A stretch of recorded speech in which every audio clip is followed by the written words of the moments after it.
Former Kogi West Senator Dino Melaye has dealt a heavy blow to the People's Democratic Party (PDP) by resigning from the party that once propelled him to the Senate. Melaye announced his resignation today, July 31st, 2025, in a letter addressed to the PDP chairman of Ward 1 in Ayetoro, Gbede Ijumu local government area of Kogi State. The letter reads in full: I hereby tender my resignation from the People's Democratic Party at all levels of involvement. This decision has become imperative due to the lack of potency and capacity by the party to deliver the Nigerian people from the prevailing political cankerworm that has eaten deeply into the fabric of our dear nation. Having carefully reflected on the state of the party, I can no longer in good conscience participate in the activities of the party or lend my support to our agenda. In view of the above, please consider this as my formal withdrawal from the party and all its activities at all levels with immediate effect. Thank you for the opportunity to serve under the platform during my period of membership. Good day, welcome to News Update on Flip TV. My name is P. Soladipo. The African Democratic Congress has responded to recent comments by the national chairman of the ruling All Progressive Congress, Professor Nnatawe Yowatda, that there would be no vacancy in Aso Rock come 2027. The party made its position known in a statement issued Tuesday to newsmen by its National Publicity Secretary, Malam Bolaji Abdullahi. It described the remark as presumptuous and undemocratic, insisting that the presidency of Nigeria is not a hereditary office but a mandate that must be earned and renewed through performance and public trust. According to the opposition party, the APC's no vacancy statement betrays an arrogant mindset that appears to overlook the right of Nigerian people to choose.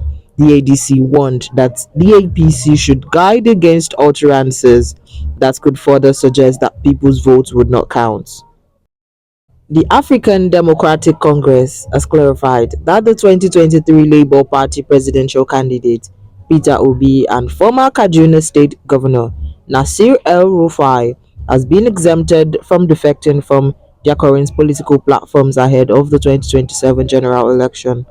The interim National Publicity Secretary of the ADC, Bolaji Abdullahi, confirmed the development in an exclusive phone interview with The Punch on Wednesday.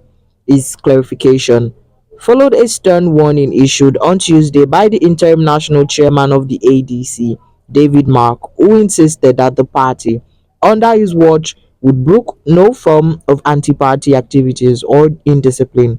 Mark, while addressing members of the party in Abuja, declared that there will be zero tolerance for anti party and any form of indiscipline. You are either in ADC or not in ADC. No midway in this business, and those not with us will not carry them along. The ADC, which was recently adopted as the flagship platform of the opposition coalition, is widely believed to be courting Obi and other influential politicians who have yet to formally declare for the party. But the camp of the former Anambra State governor dismissed fear over Mark's warning, insisting that their principal had already clarified the position to the coalition leaders. The national coordinator of the obedience movement worldwide, Dr. Yunusa Tanko, told The Punch that Obi would not be stampeded into taking any irrational decision. When contacted to confirm Tanko's position, Abdullahi affirmed that both Obi and El Rufai had been granted a waiver to remain in their legacy's party for now. There are unconfirmed reports that the camps of Governor Ademola Adeleke and former Governor Rauf Aregbesola may have resolved their recent differences and unite to join forces in the 2026 governorship race.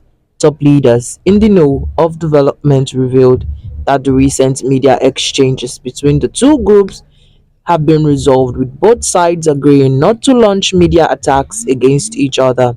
The spokesperson for Governor Adeleke, who issued the sashing attack on Aregbesola, was reportedly cautioned, while Aregbesola's loyalists were also directed to stop any further hostile engagements with Adeliki's group. It is, however, not clear if this development extends beyond the state's governorship election, especially as Governor Adeleke and his party have endorsed President Bola Tinubu for the 2027 presidential race. Further checks shows that the corporation may largely be a state matter, as both Adeleke and Aregbesola are the common enemy in the person of the Blue Economy Minister Boyega Oyetola. A top source confided that the two camps are talking to revive their 2022 deal on a new level, adding that pro Aregbesola people within the state's PDP are putting pressure on him to consider forming a negotiated partnership with Adelekes on the 2026 governorship election, despite the recent media spat.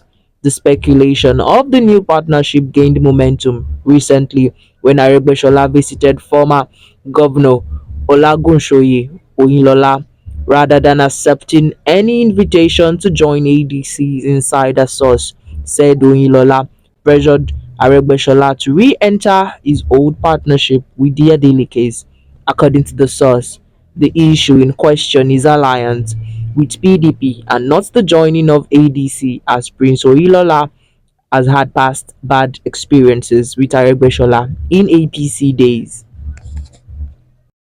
A year after the devastating boat accident that claimed the life of Nollywood star John Pope Odowondo and four others, fresh revelations has emerged about the real cause of the tragedy. The National Inland Waterways Authority has officially disclosed its findings regarding the April 2024 incident which occurred on the River Niger in Asaba, Delta State.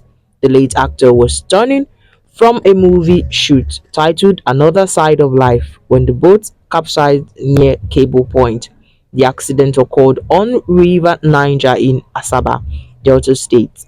The heartbreaking event left the entertainment industry in shock, with fans and colleagues mourning the untimely loss. Recently, the actor's widow celebrated their son's graduation with an emotional tribute to the late star, rekindling public memory of the tragic day. During a multimodal transportation forum in Abuja, NIWA Managing Director Bola Oyebamji clarified that the fatal mishap was not due to mechanical failure, bad weather, or waterway obstacle. Instead, it resulted from human negligence. Oyebamiji explained that several passengers on the ill-fated boat, some of whom lost their lives, ignored safety rules by refusing to wear the life jackets provided. The disclosure has reignited public discussion about recurring water transport tragedies in Nigeria and the urgent need for stricter compliance with safety protocols. NIWA has urged boat operators and passengers to prioritize safety and adhere strictly to all aids down guidelines to prevent further avoidable disasters on the nation's river and waterways.